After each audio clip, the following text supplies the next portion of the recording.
हरिओम, ओम आनंदमय, ओम शांतिमय, ओम ज्ञानमय। आप सभी दर्शकों का हमारे चैनल पर स्वागत है। आज हम लोग बीएड के समावेशी शिक्षा के सृजन वाले पेपर के अंतर्गत विविध आवश्यकता का अर्थ समझने का प्रयास करेंगे।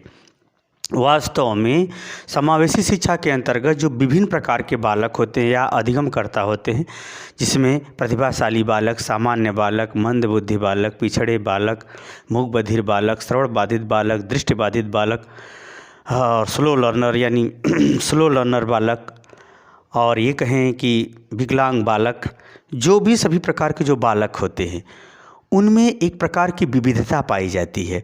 उन विविधताओं को बिना समझे, फिर शिक्षक के भी योग्यता क्षमता में विभिन्नता होनी चाहिए कि बालक की जैसी योग्यता क्षमता हो, उस योग्यता क्षमता के अनुसार वह उसे निर्देशित कर सके, शिक्षित कर सके, व्यवहार कर सके, उत्तम दिशा और उत्तम कार्यों के प्रति निर्देशित कर सके। साथ ही उसे पढ़ाने में भी विभिन्न प्रकार की शैक्षणिक गतिविधियों को अपनाना पड़ता है। कभी सामान्य उदाहरण, तो कभी विशेष उदाहरण, कभी अनुभव से उदाहरण, तो कभी करके सीखने यानी अनुभवी क्रिया का उदाहरण इत्यादि उसे दे करके समझाना भी पड़ता है। और इसके संग संग जो पाठ्यक्रम होता है, एक पाठ्यक्रम तो जो सिलेबस बना हुआ है सरकार द्वारा निर्धारित है या संस्था द्वारा निर्धारित है वो तो है ही है, लेकिन जो लेसन प्लान वाला जो पाठ्यक्रम बनाना पड़ता है वह जितना ही टीचर अच्छा है उतना ही सरल बोधगम्य पाठ्यक्रम बनाता है। तो कुल मिलाकर पढ़ाने में भी विविधता चाहिए, शैक्षणिक गतिविधियों में भी विविधता चाहिए।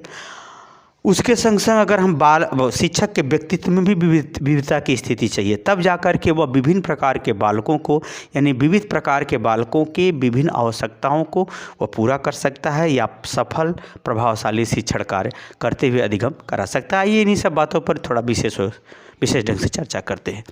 अगर हम बात करें विविध आवश्यकता यानी समावेशी शिक्षा के अंतर्गत विविध आवश्यकता विभिन्न प्रकार के बालकों या अधिगमकर्ता को लेकर के होती है। पहली, ये जो विभिन्न प्रकार की आवश्यकता है, जैसे बालक है, प्रतिभाशाली बालक है, विकलांग बालक है, तो प्रतिभाशाली बालक के लिए कौन कौन सी शैक्षणिक गतिविधियाँ सामान्य कक्ष के अंतर्गत ही अपना लेना चाहिए या व्यवस्था देनी चाहिए। विकलांग बालक को आने जाने की व्यवस्था, बैठने की व्यवस्था, प्रकाश की व्यवस्था, श्रवण बाधित बालक को किस तरह से कक्ष में बैठाएं, यानी कुल मिला के शैक्षणिक गतिविधियों के अंतर्गत विभिन्न प्रकार के अधिगमकर्ता को ध्यान में रखते हुए शिक्षण की व्यवस्था देना यानी शैक्षणिक व्यवस्था देना एक विविध आवश्यकता का अर्थ है।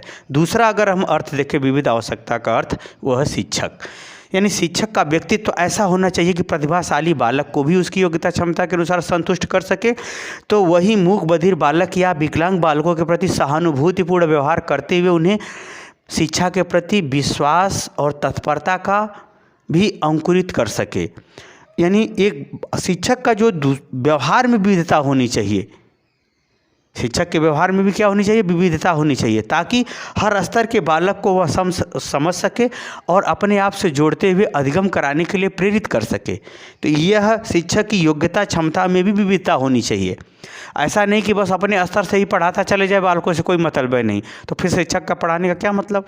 तो कुल मिलाकर शिक्षक के व्यक्तित्व में भी परिस्थिति, योग्यता, क्षमता, आवश्यकता, समस्या, सोच समझ, प्रश्न, जिज्ञासा इत्यादि के आधार पर उत्तम और विविध व्यक्तित्व की योग्यता क्षमता होनी चाहिए।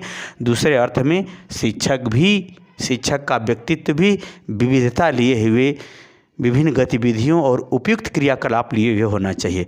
तीसरा अगर हम विविधता को समझे विविध आवश्यकता के अंतर्गत समावेशी शिक्षा में, तो शिक्षण विधि, जैसे अभी शिक्षक जो है व्याख्यान विधि का प्रयोग किया, बच्चे नहीं समझ में आए, तुरंत वह अनुभव से संबंधित उदाहरण देने लगा, क्रिया से संबंधित उदाहरण देने लगा या समाज से संबंधित उदाहरण देने लगा। यानी शैक्षणिक गतिविधियों में कब व्याख्यान मेथड चलेगा, कब संपट कौशल का प्रयोग हो जाएगा, कब जो है व्याख्यान के संग संग प्रश्नोत्तर विधि का प्रयोग कर देगा। तो कुल मिलाकर शैक्षणिक गतिविधियों के अंतर्गत कब कौन सी विधि लगा करके वह समझाएगा, बताएगा, इसमें भी वह निपुण होना चाहिए। जैसे अगर मूक बधिर बालकों को देखें तो संकेतों का प्रयोग करके लोग उसे सिखाते हैं, तो वो भी शैक्षणिक गतिविधि है। तो कुल मिलाकर जब सामान्य कक्षा में सभी प्रकार के बालक शामिल हैं तो सभी प्रकार के बालकों को ध्यान में रख करके उसको थोड़ा बहुत सभी शैक्षणिक गतिविधियों से अवगत होना पड़ता है। यानी शैक्षणिक विधियों में भी विविध आवश्यकता की ज़रूरत पड़ती है, तभी वह समावेशी शिक्षा के अंतर्गत सफल और प्रभावशाली शिक्षक सिद्ध होगा। फिर आते हैं चौथे नंबर पर। अगर हम विविधता की बात करें तो वो पाठ्यक्रम की विविधता का तात्पर्य टॉपिक एक ही है। सभी प्रकार के विभिन्न योग्यता क्षमता वाले, कोई तेज है कोई कमज़ोर है, यानी सभी प्रकार के बालकों को एक ही पाठ्यक्रम पढ़ाना है। अब एक ही पाठ्यक्रम पढ़ाना है तो कक्षा में एक ही उदाहरण से काम चलेगा नहीं। एक उदाहरण से पढ़ाओगे तो बहुत से लोग छूट जाएंगे। तो उदाहरणों में यानी उसको संदर्भित करने में, उदाहरण देने में विविधता रखना पड़ेगा।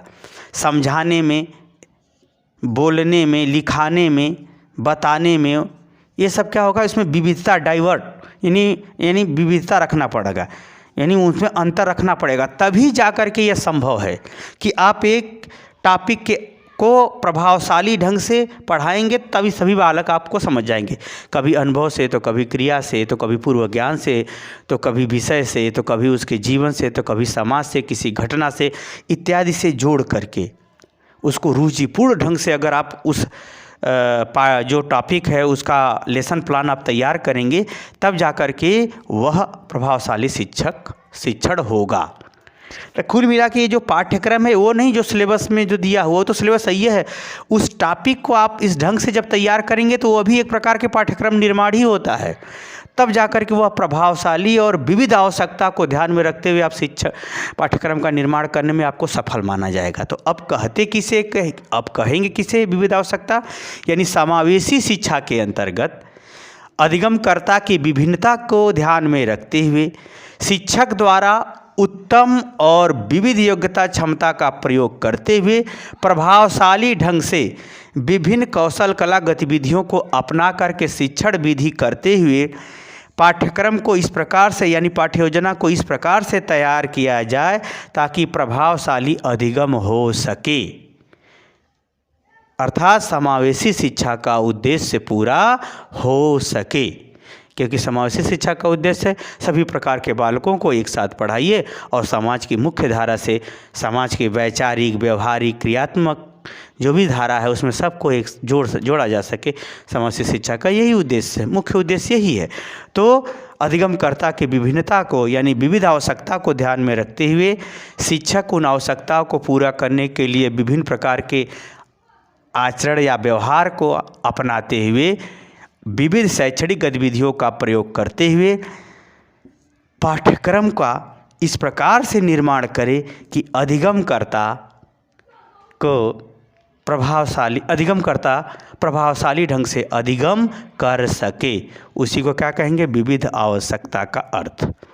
विविध आवश्यकता का अर्थ इन तीनों स्तरों पर आपको पड़ेगी। तब जाकर के इन विविध आवश्यकता को अगर आप समझते हैं इन चारों स्तरों पर, यानी अधिगमकर्ता के संदर्भ में, शिक्षक के व्यवहार के संदर्भ में और शैक्षणिक यानी शिक्षण के कार्य के संदर्भ में, और जो टॉपिक है उसका लेसन प्लान संक्षेप में कहें उस टॉपिक को तैयार करने के विषय में अगर आप इस विविधता को समझते हैं तो निश्चित रूप से समावेशी शिक्षा के अंतर्गत विविध प्रकार के बालकों को विभिन्न प्रकार की गतिविधियों से, विभिन्न प्रकार की शैक्षणिक कार्यों से उसे आप अधिगम कराने में सफल हो सकेंगे। उसी को कहते हैं विविध आवश्यकता। मुझे उम्मीद है कि विविध आवश्यकता का अर्थ समावेशी शिक्षा के अंतर्गत आराम से, सही से, समझदारी से आप समझ गए होंगे।